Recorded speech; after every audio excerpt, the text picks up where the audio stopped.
This is Akashvani Mangaluru.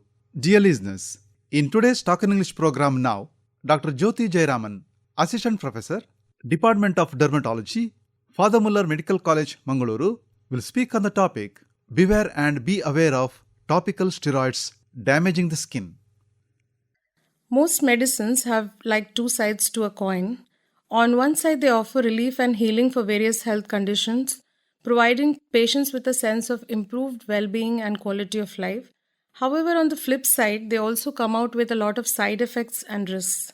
We all know about steroids, which have made headlines in the past few decades due to various controversies surrounding their use in competitive sports and bodybuilding.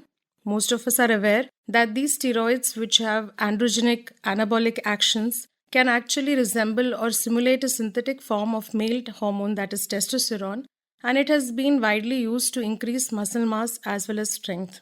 As the adage warns, too much of a good thing can be harmful. It is important for us to approach the use of steroids as clinicians with caution and awareness of the potential risks that it may pose. Now, as listeners, both healthcare practitioners as well as the patients who would be using these medicines, let us explore the topic in depth. Now, what are steroids? These are organic molecules which have various actions. For example, we already learned that anabolic steroids can increase the muscle mass. Similarly, there are type of steroids known as corticosteroids, which can actually reduce inflammation, and then they have predominantly anti-inflammatory effect. Now, what is inflammation?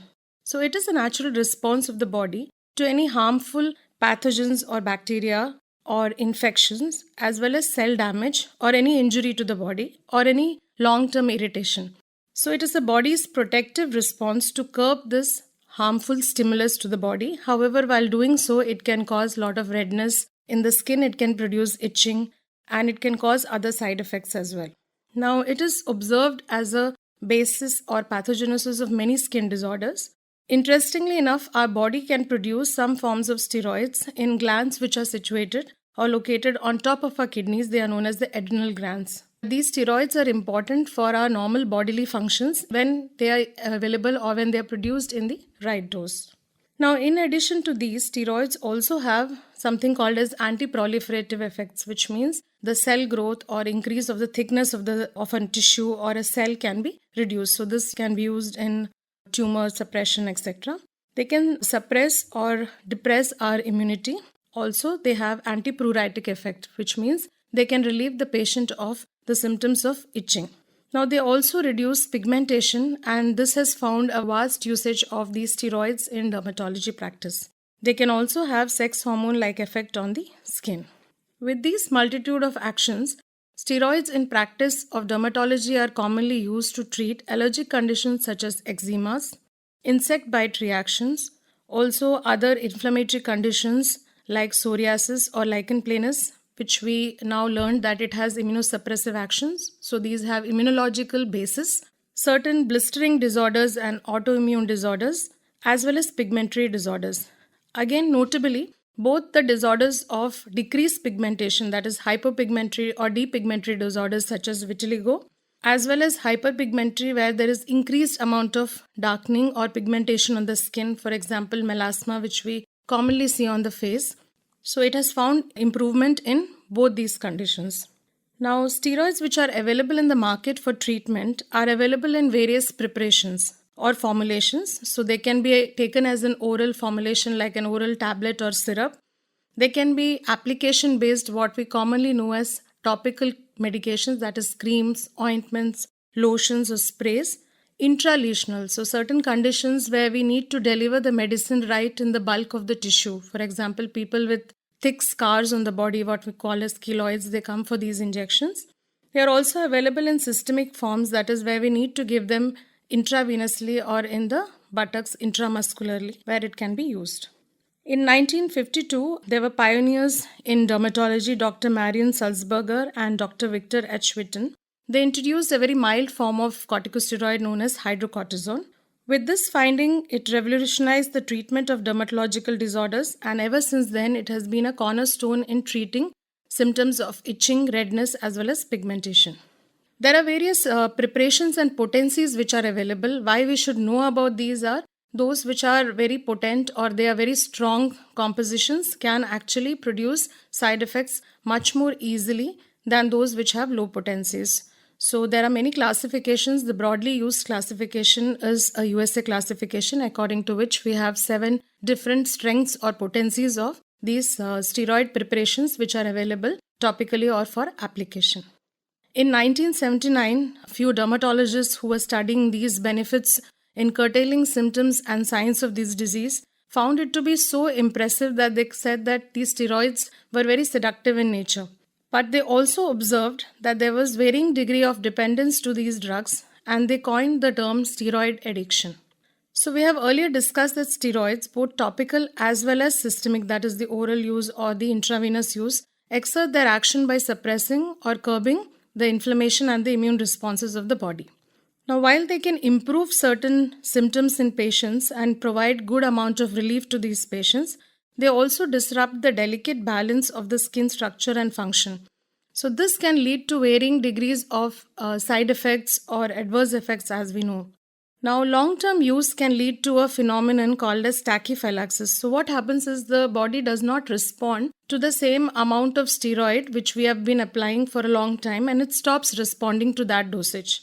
So what happens is the patients need to use a higher concentration or apply the steroid more frequently to get the same amount of benefit from itching or redness and the other symptoms. So this makes them more prone to the long-term usage of the steroids as well as the adverse effects to these steroids. Now coming to steroid damaged skin, which is the topic for today, it is referred to as steroid-induced damage, which is predominantly seen as a dermatitis, that is as a phenomenon where we see some reaction on the skin or thinning of the skin, which we call it as atrophy. And this arises from long-term or prolonged use or misuse of these topical, sometimes even the oral or systemic steroids, which can be taken as a part of alternative medications. The phenomenon of topical corticosteroid damaged skin recently has garnered a lot of attention because a lot of individuals have experienced severe and debilitating symptoms which are following discontinuation of the use of these steroids. So it is very important for us to know how the patient will present to us clinically and what are the various mechanisms by which this damage can occur, so that as both users or prescribers and patients, we are aware of how and what to prescribe. Now coming to the various mechanisms, it is very complex and multifactorial. So broadly speaking, steroids are produced naturally in the skin and they are required to maintain a balance in the cell's integrity as well as the protective functions of the skin. Now prolonged exposure can actually disrupt a normal feedback mechanism. So what happens is if we give steroids externally, over a long period of time, it will suppress the normal steroid production in the body. So because of this, there is a delicate balance or homeostasis which is disrupted. Now also on the skin level, it can cause damage or dysregulation to the collagen synthesis, which will thin down the skin. It will also reduce inflammation. So if there is a wound and it has to heal, it will be delayed and it will be poor wound healing. At the same time, it can alter the bacteria which are normally present on the skin. We are all now familiar with the probiotics and the growing skin microbiome. So there are a lot of normal bacteria and fungi which reside on our skin and which are protective in nature. So it will disrupt these.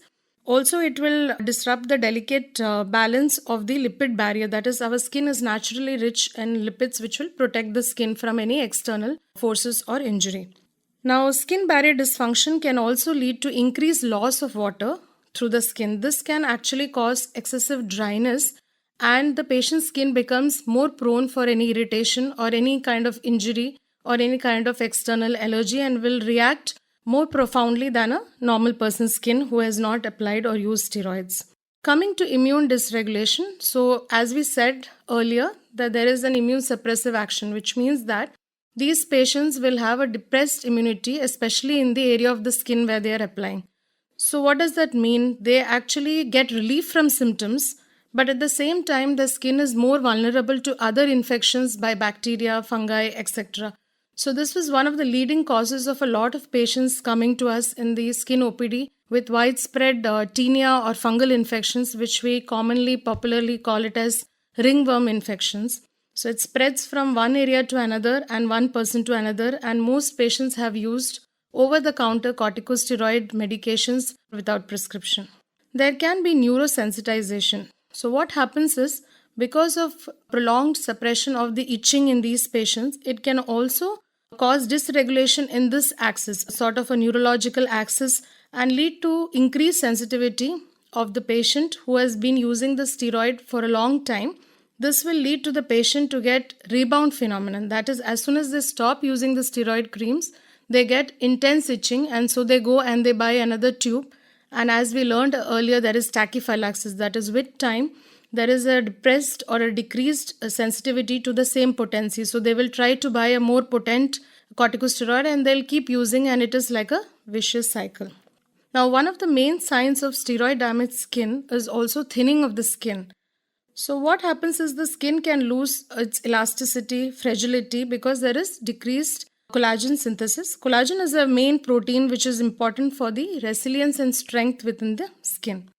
Now, this type of skin will appear to be paper thin or will appear to be very translucent, and patients are very prone to injury as well as easy bruising. So you will see that the patient's skin will appear very aged or very thin, and they will have prominent blood vessels, as well as they may easily form bleeding spots or bruises on the skin. In addition, it can also lead to what we call as telangiectasia or dilatation of the small blood vessels. They look very prominent under the surface. Another common manifestation of steroid damaged skin is stretch marks. These stretch marks, we commonly call it as striae. So these are linear scars which are formed. We must have noticed that a lot of patients who lose weight suddenly or gain weight suddenly, the skin gets stretched just like we stretch an elastic band beyond its normal capacity, how it snaps. So in a similar way, these collagen and elastin fibers within the skin, they rupture, and this will lead to linear scars.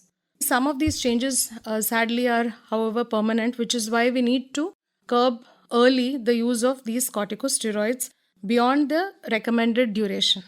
In addition to these, there can be also pigmentary changes. So we already discussed that steroids are used to treat pigmentary disorders. So what can happen is a prolonged use in a dark skin individual can produce very light colored patches because of loss of pigment. Also, it can lead to hyperpigmentation because of frequent damage to the skin as well as healing. Pimple-like eruptions or acneiform eruptions can be seen, and perioral dermatitis can be seen. So what all this does is it can significantly impact an individual's quality of life, also lead to a lot of psychological distress, and patients may come with a very decreased self-esteem because the face full of acne or striae or scars which are not going. One of the hallmark features also is the rebound effect. So what happens when we try to stop using the medication?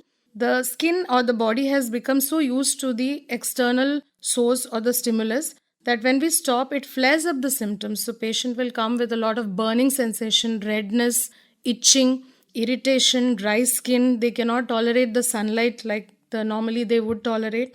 And these patients will continue using these steroids in a misguided attempt to alleviate their discomfort. This misuse is very well known, and there are a lot of studies across the world, even in developed countries where there are stringent policies against use, such as USA.